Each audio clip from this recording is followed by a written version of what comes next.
Hi hello friends. మనం ఎప్పటి నుంచో వెంకటేశ్వర స్వామికి బాలాజీ అనే పేరు పెట్టి పిలుస్తున్నాం. అసలుకి ఆ పేరు పెట్టింది ఎవరో తెలుసా? కురుక్షేత్రం యుద్ధం అయిపోయాక కలియుగం స్టార్టింగ్ స్టేజ్లో ఒక ఊర్లో ఆతిరామ్ బాబాజీ అనే వ్యక్తి జన్మించాడు. అతనికి వెంకటేశ్వర స్వామి అంటే ఎంతో ఇష్టం, ప్రేమ ఉండేది. ఆతిరామ్ బాబా ఒక ఆశ్రమంలో శిక్షణ తీసుకోవడానికి పోయాడు. తర్వాత అక్కడ ఉండే గురువుకు ఆతిరామ్ బాబా గురించి తెలుసు. ఆ గురువు ఏమన్నాడంటే, నీకు ఆ వెంకటేశ్వర స్వామి నేను చూడాలని ఉందా అని అన్నాడు.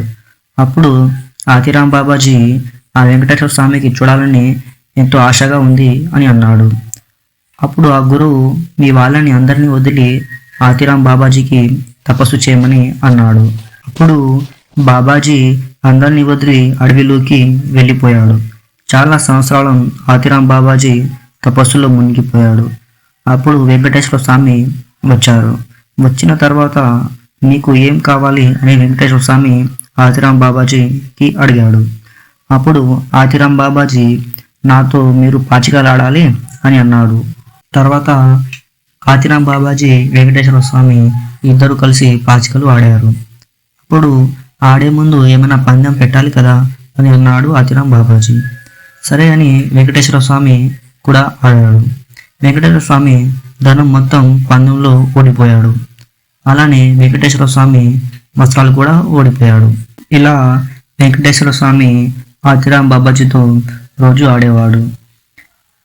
ఇలా ఆడుతుండగా వెంకటేశ్వర స్వామికి ఆతిరామ్ బాబాజీ మీద ఇష్టం పెరిగింది. నీకు వరం ఇస్తా అని వెంకటేశ్వర స్వామి ఆతిరామ్ బాబాజీతో అన్నాడు.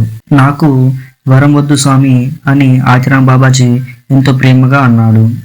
వెంకటేశ్వర స్వామి అది చూసి, నాకు దర్శించడానికి వచ్చిన వాళ్ళు మొదటిగా నీ పేరు తలుచుకుంటేనే నా అనుగ్రహం లభిస్తుంది అని అన్నాడు. అలా ఆతిరామ్ బాబాజీ వెంకటేశ్వర స్వామికి బాలాజీ బాలాజీ అంటూ ఉండేవాడు. దీనితో ఆ పేరుతో మనం అందరం ఇప్పుడు బాలాజీ అని పిలుస్తున్నాం. ఓకే గైస్, ఈ వీడియో మీకు నచ్చిందని అనుకుంటున్నాను. వీలైతే సబ్స్క్రైబ్ చేయండి బ్రోస్.